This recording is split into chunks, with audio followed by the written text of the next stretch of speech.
स्त्रियों के इस पाप के कारण पति की पहले हो जाती है मृत्यु। मित्रों, जय श्री कृष्णा। आज की वीडियो बहुत ही ज्ञानवर्धक है। अगर स्त्रियां अपने पति से प्रेम करती हैं तो भगवान ना करे ऐसी गलतियां ना करें जिससे उसके पति की पत्नी से पहले मृत्यु हो जाए।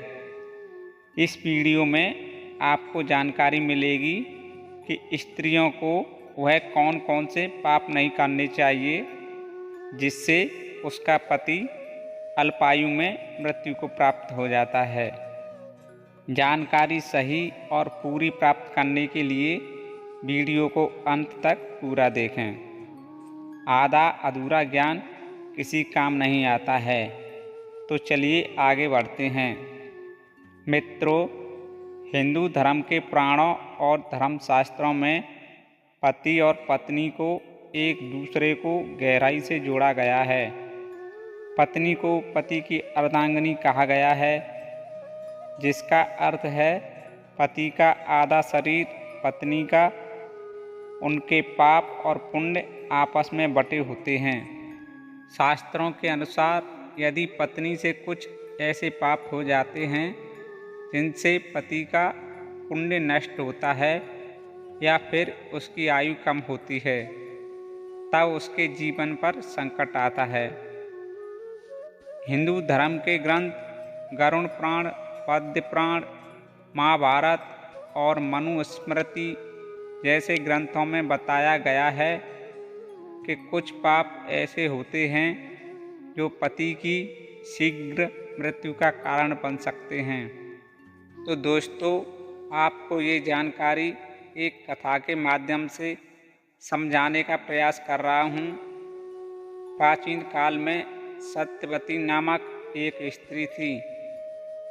एक दिन उसके पति की अल्पायु में मृत्यु हो गई।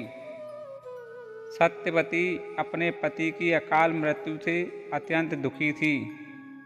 उसके मन में एक ही बात चल रही थी कि आखिर मेरे पति की समय से पहले यानी अकाल मृत्यु क्यों हुई, इसके पीछे क्या वजह है। इन सवालों का जवाब जानने के लिए वह पास के एक आश्रम में पहुंची। वहां एक महान ऋषि रहते थे। सत्यवती ऋषि को प्रणाम कर अपने दुख का कारण जानने की इच्छा प्रकट करती है। सत्यवती कहती है, हे मुनिवर, मेरे पति की अल्पायु में मृत्यु क्यों हुई। तब ऋषि कहते हैं, हे सत्यवती, पति की अकाल मृत्यु उसके कर्मों का परिणाम नहीं होती है, बल्कि पत्नी के आचरण और पापों का भी प्रभाव होता है। सत्यवती कहती है, हे मुनिवर, कृपया मुझे बताएं कि कौन से पाप ऐसे हैं जो मेरे पति की मृत्यु का कारण बने। तब ऋषि ने कहा, हे देवी, गरुड़ पुराण में लिखा है कि पति की मृत्यु पत्नी से पहले किसी एक पाप के कारण नहीं होती, बल्कि कई पापों और कर्मों के कारण होती है। इसलिए हे सत्यवती, मैं कुछ पापों के बारे में बताने जा रहा हूँ, ध्यानपूर्वक सुन। पहला पाप, यदि पत्नी मन, वचन या कर्म से पति का अपमान करती है, उसकी सेवा और सम्मान नहीं करती, तो शास्त्रों के अनुसार यह एक भारी पाप माना गया है। गरुड़ पुराण कहता है कि हे सत्यवती, पति को देवता के समान मानना चाहिए।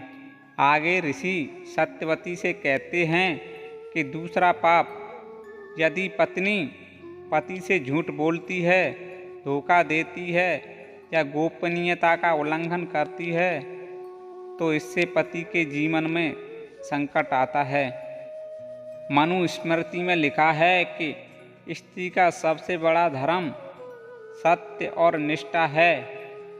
उसके बाद ऋषि कहते हैं कि हे देवी, तीसरा पाप, यदि पत्नी का मन या शरीर किसी अन्य पुरुष की ओर आकर्षित होता है या पति के अलावा अन्य पुरुष के साथ शारीरिक संबंध बनाती है तो यह महापाप है। इससे पति की आयु पर बहुत गहरा प्रभाव पड़ता है। आगे ऋषि बोले, हे देवी, चौथा पाप, जो पत्नी धार्मिक कर्तव्यों की उपेक्षा करती है, पवित्रता का पालन नहीं करती, तो उसके पति के जीवन को प्रभावित करता है। विशेषकर मासिक धर्म की अवस्था में शुद्धाचार का पालन ना करना पाप माना गया है। दोस्तों, आगे ऋषि सत्यवती को बताते हैं कि पांचवा पाप क्या है। जो पत्नी करवा चौथ, वट सावित्री जैसे व्रत पति की दीर्घ आयु के लिए किए जाते हैं, यदि पत्नी इन्हें श्रद्धा भाव से नहीं करती है या उनका अपमान करती है तो पति की रक्षा और आयु कमज़ोर हो जाती है। सत्यवती को छठवें पाप के बारे में बताते हुए ऋषि कहते हैं, हे सत्यवती, यदि पत्नी गृहस्थ धर्म का पालन नहीं करती, घर में कलह करती है और अपने पति से ईर्ष्या और मन में द्वेष का भाव रखती है तो यह एक पाप माना जाता है जो पति की आयु में बाधा का कारण बनता है। सातवां पाप ऋषि बताते हैं, हे देवी, जो पत्नी अपने सास ससुर की सेवा नहीं करती या उनका अनादर करती है और स्वयं मांस का भक्षण करती है तो यह एक बड़ा पाप है जो पति के पुण्य को नष्ट करता है, जिससे पति की आयु पर गहरा असर पड़ता है। अंत में ऋषि कहते हैं, हे देवी, ये वे पाप हैं जो शास्त्रों में पति की आयु को प्रभावित करने वाले बताए गए हैं। लेकिन यह भी ध्यान रखना चाहिए कि पति की मृत्यु केवल पत्नी के पाप के कारण नहीं होती है। पति के भी अपने कर्म और पाप अकाल मृत्यु का कारण होता है। ऋषि के द्वारा दिए ज्ञान को सुनकर सत्यवती कहने लगी, हे ऋषिवर, आपका ज्ञान स्त्रियों के लिए अत्यंत मूल्यवान है। मैं इस ज्ञान को संसार में प्रचारित करूंगी ताकि लोग अपने अपने धर्म का पालन करें और जीवन को सुखमय बनाएं। तो दोस्तों, कथा के माध्यम से जानकारी पसंद आई हो तो वीडियो को लाइक और दोस्तों में शेयर कर दें। अगर वीडियो में कुछ गलत लगा हो तो हमें कमेंट में ज़रूर बताएं। हमारे चैनल पर आपको नई नई धार्मिक जानकारी मिलती है।